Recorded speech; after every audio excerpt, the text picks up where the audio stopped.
नमस्कार, बखबर में आपका स्वागत है। मैं हूं राघवेंद्र सिंह। आज हम बात करने जा रहे हैं एक ऐसे संजीदा विषय पर जिससे जान का संबंध है। दरअसल दवा अगर खुद दर्द बन जाए तो ये बहुत ख़तरनाक बात है, और इस बार दवा दर्द नहीं बनी है बल्कि दवा मौत की वजह बनी है। और उसकी ख़ास बात यह कि कफ सिरप, खांसी की दवा, जिसके पीने से मध्य प्रदेश में 9 बच्चों की मौत हो गई है। सबसे चिंताजनक बात यह कि इस पूरे मामले में जब इसको पीते हैं बच्चे खांसी वाले, उनकी किडनी फेल होती है और उनके लंग्स पर भी असर पड़ता है। अब जब इसमें 9 बच्चों की मौत हो गई है और 12 बच्चों का इलाज अभी भी जारी है। मामला छिंदवाड़ा जिले के परासिया का है। किडनी फेल हो रही है और कह सकते हैं कि बच्चे सबकी आंखों के तारे होते हैं। अगर मिलावट करने वाले इतने निष्ठुर और इतने शैतान हैं, इतने राक्षस हैं, तो फिर इनके खिलाफ बड़ी कार्रवाई की ज़रूरत है और सख्त कानून बनाने की ज़रूरत है। जब बेटियों के साथ बलात्कार हुआ और उनकी हत्या हुई तो फिर सरकार ने कानून बनाया कि जो बलात्कार करेगा उसको सजाए मौत मिलेगी। अब ये मामला उससे भी बड़ा, तो भले ही आप कहें ना कहें, लेकिन जान इसमें भी जा रही है। और ये तब जा रही है जब लोग ये भरोसा लेकर आते हैं कि ये दवा पीने से हम बच जाएंगे, और तभी उनकी मौत होती है। तो ये मामला भी उतना ही गंभीर है जितना बलात्कार और हत्या का। इस पूरे मुद्दे पर हम विस्तार से बात करेंगे, क्योंकि ये सिर्फ एक घटना, एक जिला है छिंदवाड़ा, लेकिन इस तरह के लोग पूरे देश में हैं। राजस्थान में भी इस तरह की बात आई थी। वहाँ की सरकार ने भी इस पर सख्त कार्रवाई की और जो आरोपी है उनके खिलाफ एक्शन लिया है। इस पूरे मामले में हमारे साथ जुड़ेंगे चर्चा के लिए स्टूडियो में हमारे पत्रकार साथी प्रकाश सक्सेना जी। फ़ोन लाइन पर जुड़ेंगे हमारे साथ, जूम पर जुड़ेंगे जयपुर से, चूँकि राजस्थान जुड़ा हुआ है, जयपुर से सामाजिक कार्यकर्ता श्री सूरज सोनी जी हमारे साथ जुड़ेंगे। हमारे साथ वरिष्ठ डॉक्टर जुड़ेंगे, डॉक्टर भुवनेश्वर गर्ग जी जूम पर जुड़ेंगे। तो इन तमाम लोगों के साथ हम बातचीत करेंगे, लेकिन उसके पहले मध्य प्रदेश की डिप्टी सीएम और स्वास्थ्य मंत्री राजेंद्र शुक्ल क्या कहते हैं, पहले वो सुनते हैं और फिर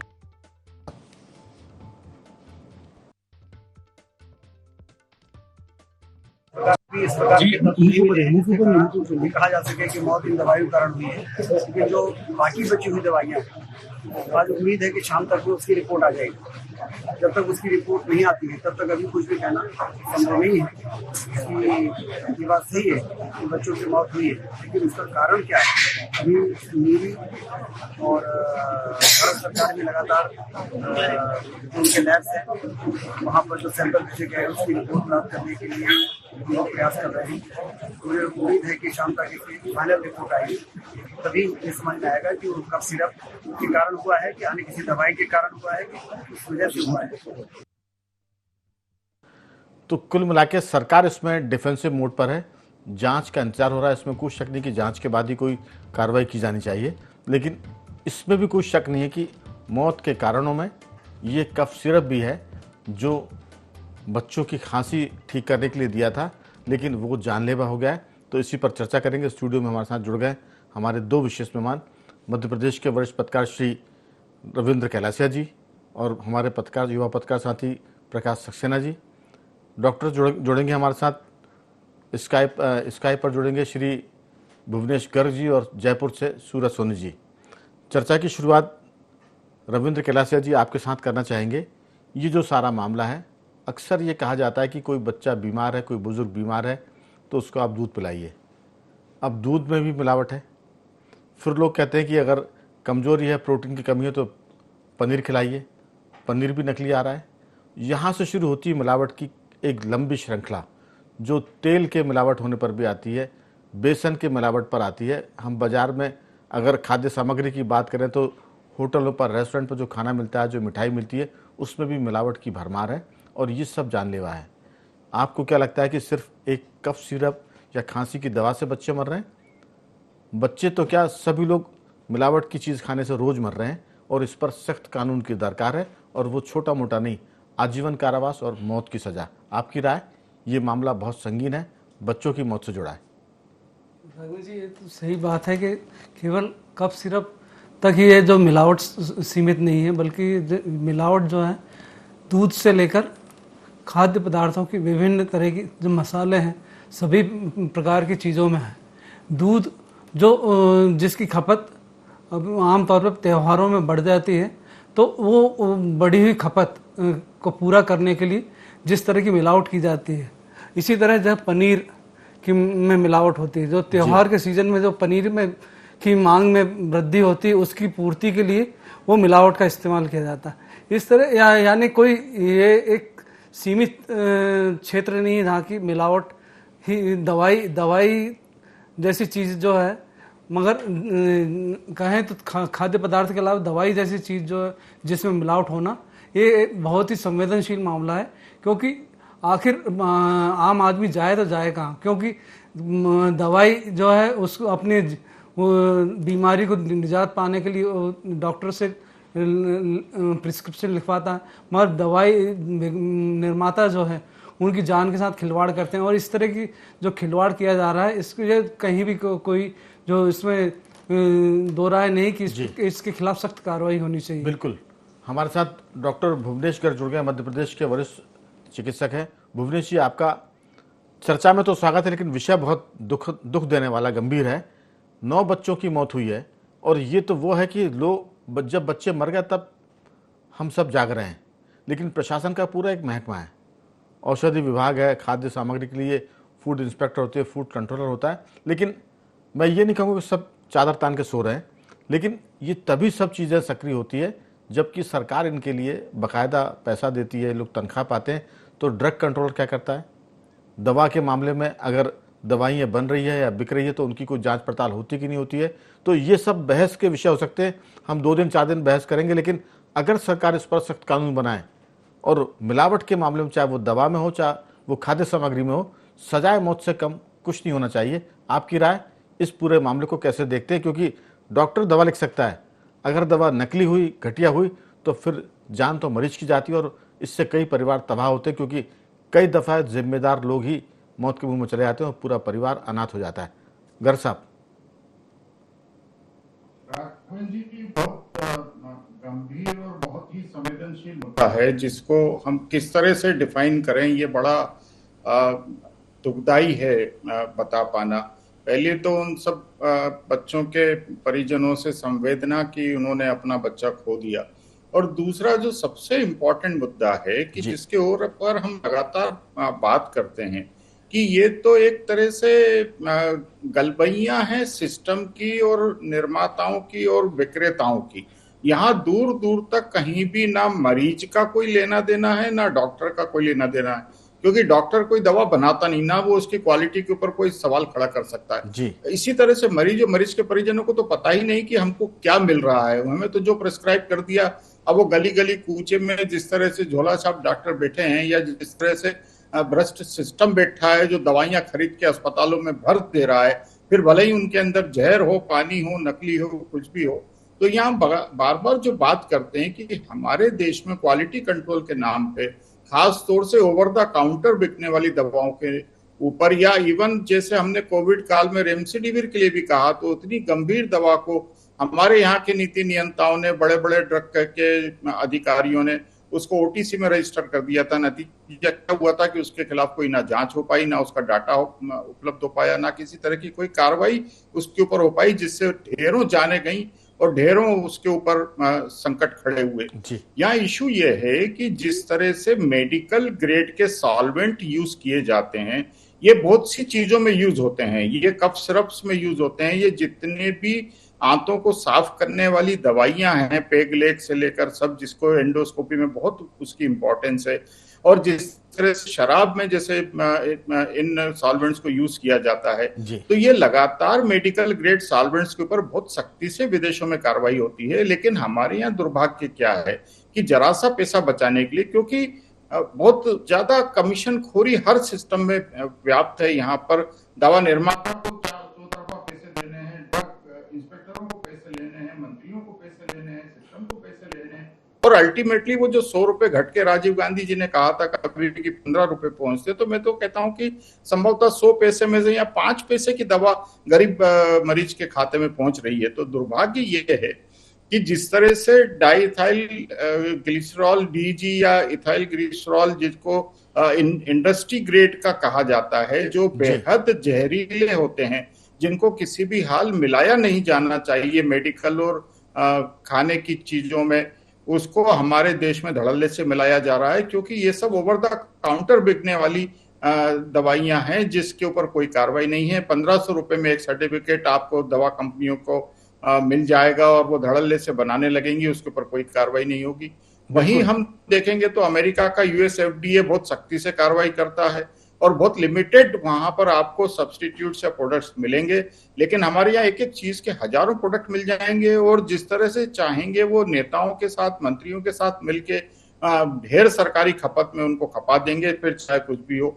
और ये अभी बच्चे नहीं मर रहे हैं रविंद्र जी, ये बहुत पुराने समय से चल रहा है। 1990 से इन कफ सिरप के इसके ऊपर कार्रवाइयों की बात होती है।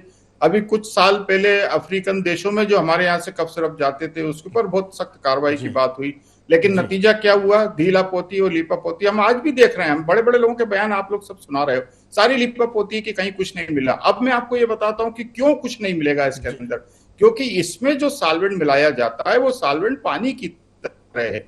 वो आपका सॉल्वेंट आपके उसमें से चला गया, वो जहर नहीं है, लेकिन वो शरीर में जाके जहर का काम करता है। किस तरह से करता है कि जिसमें जो ईडीजी और डीजी जो मिलाए जाते हैं सॉल्वेंट, जिनको इथाइल ग्लिकोल की उसमें रखा जाता है, ये हमारे शरीर में से पूरा पानी खींच लेते हैं और इसी वजह से इनको कब्जियत के तौर पे या आंतों को साफ करने के लिए एंडोस्कोपी के तौर पे यूज किया जाता है। लेकिन अगर किसी को एक डोज दिया जाता है, जैसे हम बड़े की बात करें तो उसको 5 से 6 लीटर पानी पिलाया जाता है ताकि उसमें पानी की कमी ना हो। अब दुर्भाग्य ये हुआ कि इन बच्चों को जो ये दवा दी गई तो वो बीमार बच्चों के शरीर में थोड़ा सा पानी होने की वजह से इस दवा के प्रभाव ने उनके शरीर से पानी को पूरी तरह से निकाल दिया। नतीजा किडनी और उसकी जो सप्लाई होना चाहिए थी वो पूरी तरह से खत्म हुई, इसलिए इनके अंदर सब में किडनी को नुकसान हुए और किडनी फेल हुई। यहाँ आपको कुछ नहीं मिलेगा लीपापोती में, यहाँ तो सख्ती से काम होना चाहिए। दरअसल जो बात आप बता रहे हैं ये कोई ऐसी बहुत ही गूढ़ बातें जो हमारे बड़े लोग हैं, जो जानकार हैं, सरकार में बैठे, उनको पता नहीं है। बचाने के बहुत से तरीके हैं, लेकिन सबको पता है। हाँ, इस वजह से बच्चों की मौत हुई। अगर इसमें लीपापोती होगी तो ये बच्चों की मौत के गुनहगार हम सब होंगे, सरकार में बैठे लोग भी होंगे जो उनको बचाएंगे। लेकिन सवाल वही है कि जांच रिपोर्ट में तो नहीं आएगा, लेकिन उस दवाई की वजह से शरीर का पानी सूख गया, किडनी फेल हो गई और बच्चों की मौत हो गई, ये रीजन आ सकता है। लेकिन बच्चे तो मरे ना, जिनके घर के वो नौनिहाल है उनके दिल से पूछिए, और वो जो बद्दुआएं मल्टीप्लाई होकर होती है। मैं सिर्फ थोड़ी सी स्पिरिचुअल बात नहीं कर रहा हूँ, लेकिन दुनिया का कोई भी देश हो, कोई भी धर्म हो, कोई मजहब हो, वहाँ सिर्फ दुआ और बद्दुआएं मानी जाती है। तो ये जो बद्दुआएं ली जा रही हैं, अगर इस मामले में गुनहगार बचे तो फिर बचाने वाले भी इसके माने अपराधी हैं। अलग बात है, हम बार बार ये मांग कर रहे हैं कि इस पूरे मामले में सजाए मौत होनी चाहिए। अगर दवा का कंटेंट गड़बड़ है, दवा घटिया है, उसमें मिलावट है या खाद्य सामग्रियों में मिलावट है। हमारे साथ जयपुर से जुड़ गए सूरज सोनी जी, बड़े सामाजिक कार्यकर्ता। सूरज जी, राजस्थान में भी इस तरह की घटनाएं हुई है, खांसी की दवा। अब आप सोचिए, खांसी कोई लाइलाज बीमारी नहीं है, लेकिन उसकी दवा से अगर बच्चे की मौत हो जाए तो उस बच्चे की माँ, उसके पिता और परिवार कितना सदमे में जाएगा। ये जो सदमा है ये बद्दुआ बनकर निकलेगा। मुझे लगता है आपकी इस पर टिप्पणी। बिल्कुल सेम टाइम में ये घटनाएं सामने आई है और ये तो घटना सामने आ गई और बच्चे की मौत हो गई, तो ये दवा चेक हो गई और इस दवा के अंदर ये जो जहर मिला हुआ था, एक तरह से मैं कहूंगा, तो वो स्पष्ट हो गया कि भाई किस तरीके से नकली जो दवाई है वो जहर का काम करती है और पकड़ में आ गया। लेकिन आए दिन मैं सामाजिक कार्यकर्ता हूँ, लोगों के बीच में जाता हूँ, तो आए दिन लोग शिकायत करते हैं कि दवाइयों के जो प्रभाव ठीक होने के लिए होने चाहिए उसके बजाय दुष्प्रभाव अधिक होते हैं और उन दुष्प्रभावों के चलते हुए ये जो प्राण रक्षक दवाइयां हैं, जो जीवनदायी दवाइयों के रूप में लोग जाते हैं, वो वहां जाकर के और ये तो एक विष लेकर के आ रहे हैं, जहर लेकर के आ रहे हैं। तो मैं समझता हूँ कि ऐसे जो लोग काम कर रहे हैं वो पाप ही नहीं है, महापाप है।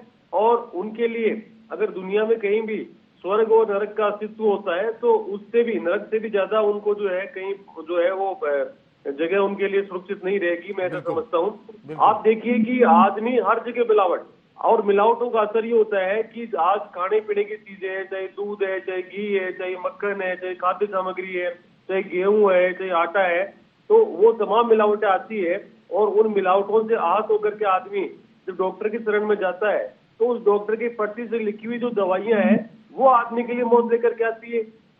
तो मुझे तो अर्जुन पंडित फिल्म का एक गाना याद आता है कि हर कदम पे कातिल, कोई जाए तो जाए कहाँ। तो हर जगह इस तरह की मिलावट हो रही है, लोगों की जो स्वास्थ्य के साथ में खिलवाड़ हो रहा है, उसके प्राण के साथ में जो है वो घातक जो है वो व्यवहार किया जा रहा है। और आप देखिए बच्चे, जो एक बच्चा 10 साल का 5 साल का बच्चा है जो घर वाले खो चुके हैं उसको, उस बच्चे के भरोसे उसका परिवार सपने संजोरा था, आने वाली पीढ़ियों के 50-60 वर्षों तक बच्चा जीवित रहता है, उस बच्चे को ये ऐसे में जाना पड़ जाता है। ये तो ऐसी जो सूरज जी, घटनाएं हैं, इसीलिए चिंता की बात है कि खांसी जैसी मामूली तकलीफ में बच्चों की जान जा रही है। प्रकाश जी, हमने जिक्र किया दवाओं का, खाद्य सामग्री का। आप देखिए गौवंश घट रहा है लेकिन दूध बढ़ रहा है, दूध नकली आ रहा है, मावा नकली है। आप देखिए कि पनीर नकली है, दही नकली है। आखिर लोग कहाँ जाए? बच्चियों के साथ बलात्कार में तो सजाए मौत हो गई, बहुत ज़रूरी था, लेकिन हमारा बार बार ये कहना है कि मिलावट के मामले में भी सरकार को 2-3 साल की सज़ा और 4,000 रुपये 2,000 रुपये जुर्माने से काम नहीं चलेगा, क्योंकि ये बड़ा माफिया है। इसको लोगों की जान की कोई परवाह नहीं है, सिर्फ पैसे से मतलब है। और इसमें कम से कम कानूनी तौर पर सरकारों को विधानसभा में, लोकसभा में ऐसे बिल लाने चाहिए, विधेयक, जो इस मामले में अगर कोई अपराध करता है तो उसको सजाए मौत का प्रावधान हो। कम से कम 2-4 लोग आजन्म कारावास में भुगते, 2-4 लोग फांसी पर लटक जाए, तब शायद ये चीज़ मेरे ख्याल से कम होगी, मिटेगी तो नहीं। आपकी राय? इससे सजाओं से भी कुछ नहीं हो रहा, बहुत से मामलों में सजाएं भी बढ़ी हैं, लेकिन अर्थव्यवस्था का इसमें बहुत बड़ा रोल है। आम जो नागरिक है हताश हो चुका है व्यवस्था से, क्योंकि व्यवस्था कौन देगा? सरकार ही देगी ना। आप जो सैंपल की बात कर रहे हैं, सैंपल आम आदमी के पास कोई ऐसी लैब नहीं कि उनकी सैंपल टेस्टिंग कर ले। जैसे डॉक्टर साहब ने बताया कि डॉक्टर प्रिस्क्रिप्शन लिख सकते हैं पर दवाओं की जांच नहीं कर सकते। आपका ड्रग कंट्रोलर्स कितने हैं, कितने जिले हैं, ड्रग कंट्रोलर्स कितने हैं, लैब कितनी है जो उसकी जांच कर पाए? जो कंज्यूमर जो कंज्यूम करता है, इतने प्रोडक्ट हैं, कितने प्रोडक्ट की जांच हो सकती है? पहले सरकारें जागरूकता, उपभोक्ता जागरूकता से संबंधित विज्ञापन देती थी, लोगों को जागरूक करती थी, कई सीरियल आते थे। आज आपने कहीं देखें कि जागरूक करने वाले कोई सीरियल हों? व्यवस्थाएं कहाँ लोगों के पास? मैं बहुत सालों पहले किसी व्यक्ति ने ही बताया था, क्योंकि अब अपने पास उसका स्टिंग नहीं इसलिए कंफर्म नहीं कह सकते, पर जो एमआरशिप करते हैं वो लोग, जो कंपनियों के लिए एमआरशिप करते करते कई ऐसी कंपनियां हैं हमारे मैन्युफैक्चरिंग में तो आगे दवाओं के, तो वो पैरेलल प्रोडक्ट बन जाते हैं, वही ब्रांड रजिस्ट्रेशन करा देती हैं, वही प्रोडक्ट बना के दे देती हैं, वही लेबलिंग करके दे देती हैं, और समानांतर जो मेड दवाइयां हैं उसके पैरेलल कई दवाइयां मार्केट में हैं। उसकी जांच कौन करेगा? वो तो लैब में भी नहीं जाएंगी, वो तो डॉक्टर ने प्रिस्क्रिप्शन दिया, उसका जो अल्टरनेट के तौर पे वो दवाइयां बाजार में जा रही हैं। ये सबसे खतरनाक जो आप बता रहे हैं कि अल्टरनेटिव दवाइयों के नाम पर कि ये तो दवा नहीं है लेकिन इसके फार्मूले की दवा दूसरी वो आपको देते हैं हम, और वो कोई फर्म नहीं बना रही, एमआरशिप करने वाले ही बना रहे हैं। लेकिन सवाल ये है कि आपने कहा कि ऐसे कम नहीं होगी, लेकिन सरकार का जब डंडा चलता है, कठोरता की बात होती है। मैं समय तो कम है हमारे पास, लेकिन रविंद्र कैलासिया जी, पूरा उत्तर प्रदेश अपराधों का गढ़ बन गया था, कानून नाम की चीज़ नहीं बची थी, सिर्फ एक आदमी बदला, मुख्यमंत्री, और आप देखिए कि पिछले सालों में वहाँ कानून व्यवस्था दुरुस्त हो गई। हम नहीं कहते कि एक ड्रग कंट्रोलर है, एक ड्रग इंस्पेक्टर है मोहल्ले का, लेकिन सरकार या का इकबाल अगर बुलंद होगा तो सिर्फ धमक से काम होता है। जरूरी नहीं कि आप इस सबको बनाएं। 2-4 को जो मैंने कहा कि अगर आप कौवा मार के लटका देंगे तो फिर नहीं होता है। गुंडे बदमाशों के खिलाफ जब एनकाउंटर हुए, कार्रवाई हुई, तो वहाँ गुंडागर्दी कम हो गई। अगर दवा के मामले में, खाद्य पदार्थ के मामले में सरकार ने कठोर कदम उठा दिए तो धमक से काम चलता है। उसका जो महकमा है वो कितना भी छोटा हो, धमक ज़्यादा होनी चाहिए। आपकी टिप्पणी छोटी सी। राघवन जी, ये सही है कि जैसे अपराधियों के खिलाफ यूपी में जो मुहिम चली बुलडोजर योग बाबा के नाम से जी, इसी तरह मध्य प्रदेश में भी बच्चियों के साथ जो रेप हुए थे उसमें भी एक कानून बना, मगर अब तक इस जो ताज़ा मामला है बच्चों की मौत का दवाई से, उसमें केवल एक जिले तक दवाई पर प्रतिबंध लगाया गया।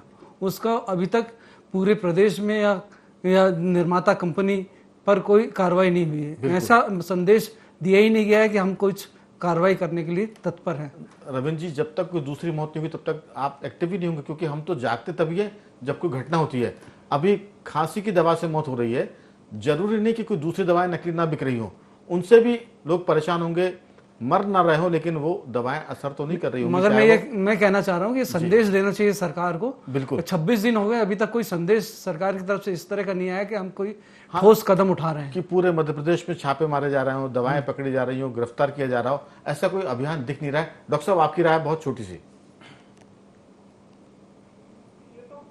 स्पष्ट सा मुद्दा है कि सबकी गलबैयां हैं, सब आपस में हफ्ता वसूली में लगे। अब तो दिवाली आ रही है, दिवाली पे तो पूरा ढेर सारा सिस्टम बटोरा जाएगा, ऊपर से लेके नीचे तक, मंत्री से लेके संतरी तक, सब उसमें अपना अपना हित लेंगे। और अभी तो सरकार ने घोषणा भी कर दी कि आप सारे अधिकारी लोगों से गिफ्ट ले सकते हैं। ये आज ही मैं अखबार में पढ़ रहा था, ये कितना बड़ा इशू है कि आपको गिफ्ट लेना क्यों है किसी से, भाई समझाइए। आपको तनख्वाह नहीं मिल रही क्या, आप भूखे मर रहे हैं क्या? खैर एनीवे, विषय यह है कि हम इस मुद्दे को कैसे टालें। तो मेरा बहुत स्पष्ट मानना है कि इंडस्ट्रियल ग्रेड के ये सॉल्वेंट जो खाने की चीजों में मिलाए जाते हैं, कप सिरप से लेके शराब से लेके सब में, जिसको हम डाइथाइल ग्लाइकोल या इथिलीन ग्लाइकोल की उसमें रखते हैं, ये इंडस्ट्रियल ग्रेड के टॉक्सिक मटेरियल मिलाने क्यों दिए जा रहे हैं? और हमने इसको एक ही जिले में क्यों सीमित किया? हमने पूरे देश भर से इन कफ सिरप्स को और इन सब चीजों को जिसमें ये ईजी और डीईजी मिलाए गए हैं, उनको अभी तक क्यों नहीं हटाया गया है? और उनके सबके निर्माताओं को हमने सूली पर क्यों नहीं चढ़ाया है? ये बहुत सीधा सा मुद्दा है। जिस ड्रग, जिस खाने की चीज में, जिस कफ सिरप में ये दो कंपोनेंट मिले, उसको फांसी पे टांग दो। उसने मिलाया क्यों? क्योंकि ये तो परमिटेड ही नहीं है कहीं से कहीं तक भी। मेडिकल ग्रेड के सॉल्वेंट अवेलेबल हैं, वो भी एक लिमिटेड मात्रा में मिलाए जाने चाहिए और इसके लिए पूरी व्याख्याएं हैं।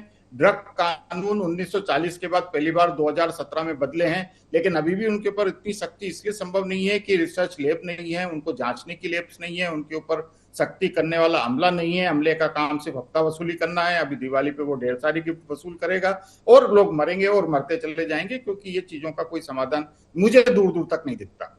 यही सबसे खतरनाक है कि बेबसी है, लाचारी है, क्योंकि सिस्टम का जो आपने 2-3 बार इस्तेमाल किया, गल बही है। जो सिस्टम के लोग हैं वो इन गुनाहगारों के साथ बैठते हैं, उनसे गिफ्ट लेते हैं और उनके साथ उनके गठबंधन है, उनका नेक्सस है। इसको तोड़ने की जरूरत है। इसमें ईमानदारी की, डॉक्टर साहब, पैसे के लिए तो बहुत सारे रास्ते हैं, लेकिन कहीं तो आपको ईमानदार होना पड़ेगा। बच्चों की दवाओं के मामले में या दवाओं के मामले में तो कम से कम ईमानदार है, क्योंकि एक मरीज स्वस्थ होने की दवा खाता है और वो दवा अगर मौत बन जाए तो इससे बड़ा धोखा नहीं हो सकता। मुझे लगता है कि इस पर संवेदनशीलता की जरूरत है, पैसे कमाने की। जी, आप सोने के निवाले नहीं खा सकते, ये बहुत सीधी सी बात है। 2 रोटी से ज्यादा मेहनत की आप नहीं खा सकते और सारे कर्मों को यहीं भुगत के जाना है। बड़े से बड़े लोगों को उठा के देख लीजिए। हाँ, ये अलग बात है कि अपने पूर्वजों के पुण्य कर्म थे तो तुम इतनी सब हरामखोरी करके भी अपने आप को अय्याशी में रखे हुए हो, पर आपकी अगली पीढ़ी भुगतेगी। आप नहीं भुगतोगे तो अगली पीढ़ी भुगतेगी। बिल्कुल, मामला बहुत गंभीर है सूरज जी। हम इसी पर फोकस कर रहे हैं कि सरकार और तंत्र सख्त हो जाए, नया कानून बने और वो कानून कम से कम सजाए मौत तक जाए। इस तरह के जो गुनहगार, उनके लिए आपकी राय बहुत छोटी सी। देखिए, अभी जो प्राण घातक की दवाइयां बन रही है, प्राण रक्षक दवाइयों के स्थान पे, इनकी रोकथाम के लिए जरूरी है कि प्रभावी कार्रवाई हो। अभी आईपीसी में भी अमेंडमेंट किए गए थे और बीएनएस में भी लाया गया प्रावधान कि इनको उम्र कैद तो होनी चाहिए कम से कम, और उसको लागू किया जाए, जिससे मैं समझता हूं कि लोगों में डर पैदा हो जो दवाइयां बनाने वाले लोग हैं। अभी राजस्थान में छापामारी हुई, अभी आपने बात की, जो राजस्थान में 3 दिनों से राजस्थान सरकार एक्टिव है और इससे पहले हमारे यहाँ पे जो एनसीबी की जो जनरल टीम है वो लगातार 2 महीने से जो नस्ली दवाइयां उनको तो नेस्तनाबूद कर दिया है लगभग रूप से और चल भी रहा है, और 3 दिन से भयंकर छापामारी है। लेकिन ये सतत अभियान चलते रहने चाहिए ताकि लोगों की जान बच सके। हाँ, किसी की मौत के बाद ना चले, ये तो एक प्रक्रिया है जो प्रोसेस में होनी चाहिए। प्रकाश जी, आपसे अंतिम टिप्पणी की सवाल ये नहीं है कि क्या हो रहा है, इसको रोकने का सिस्टम क्या कर रहा है। सरकारी अस्पतालों में भी इस तरह की दवाओं की सप्लाई हो रही है, चाहे वो बुखार की गोली भी नकली आती है, खांसी की दवाएं नकली आ रही हैं और बहुत सी चीज़ें हैं। तो पूरे सिस्टम को एक तरह से कम इस बहाने ही सख्त करने की जरूरत है। आपकी राय? ये इसमें क्या है, बिना नेक्सस के चल नहीं सकता है। और इतने सालों से आप रिकॉर्ड उठा के देख लीजिए, मध्य प्रदेश में देख लीजिए, इतने हादसे, इतनी दुर्घटनाएं हो चुकी हैं, लेकिन एक स्पेशल क्लीन चिट मॉडल बना हुआ है। और आज अभी मैं देख रहा था, शायद ये जो दवाओं की जांच हुई इसमें क्लीन चिट मिल गई है, इसमें कुछ निकला नहीं है जहां तक मेरी जानकारी है। तो क्लीन चिट हर चीजें मिल जाती है, जो नेक्सस है हमेशा बचता रहा है। यही सिस्टम के आगे आम नागरिक हताश है इसको कैसे किया जा सकता है, जुडिशरी ये वो सब दुनिया भर के बहुत से विकल्प हैं। इतने सालों से हम देख रहे हैं, कोई सॉल्यूशन अभी तक नहीं मिला। अगला हादसा होगा फिर हम ये डिबेट करेंगे। अब देखें इससे कोई फर्क पड़े हमारी डिबेट कुल से। मिलाकर इसमें ईमानदार सरकार और ईमानदार अफसरों की जरूरत है। उसके बाद तो फिर नीचे की लाइन ठीक से काम करती है। डॉक्टर साहब ने कहा कि अब तो गिफ्ट भी अलाउ कर दिया है, तो फिर आपको सोना मिलेगा, चांदी मिलेगी, लेकिन बदले में उन्होंने कहा कि आपकी पीढ़ियां भुगतेंगी, यही नर्क है, यही स्वर्ग है। ये स्पिरिचुअल बात हम जरूर कर रहे हैं, लेकिन सच भी यही है। और जिनके बच्चों के जिनके घर चिराग बुझे हैं, दिवाली का मौसम में दिए जलते हैं, लेकिन इस पूरे मामले में 9 बच्चों की जान चली गई है, उनके चश्मो चिराग चले गए हैं। मुझे लगता है कि इसमें कम से कम भगवान से, ऊपर वाले से डरने की भी जरूरत है और शासन को चाहिए कि वो इस मामले में सख्ती करे। चारों मेहमानों का मैं धन्यवाद करूंगा। जी डॉक्टर साहब कुछ कह रहे हैं, बहुत समय खत्म हो गया, लेकिन कोई छोटी सी जी बात हो रही है। अब तो मुद्दा इतना खराब हो गया है कि जहां जहां दवाइयों की खपत ज्यादा है वहां कंपनियां उन अस्पताल डॉक्टरों के हिसाब से दवाइयां बना के बिल्कुल, ये भी बड़ा मामला है। इस पर किसी दिन और दिन डिबेट करेंगे, क्योंकि ये अपने आप में एक बड़ा मुद्दा है। तो चारों मेहमानों का धन्यवाद। डॉक्टर साहब आपका साधुवाद, सूरज जी आपका धन्यवाद, रविंद्र जी, प्रकाश जी आपका बहुत धन्यवाद कि आपने चर्चा में हिस्सा लिया। तो बखबर में सिर्फ इतना ही। बने रहिए हमारे साथ और देखते रहिए IND24।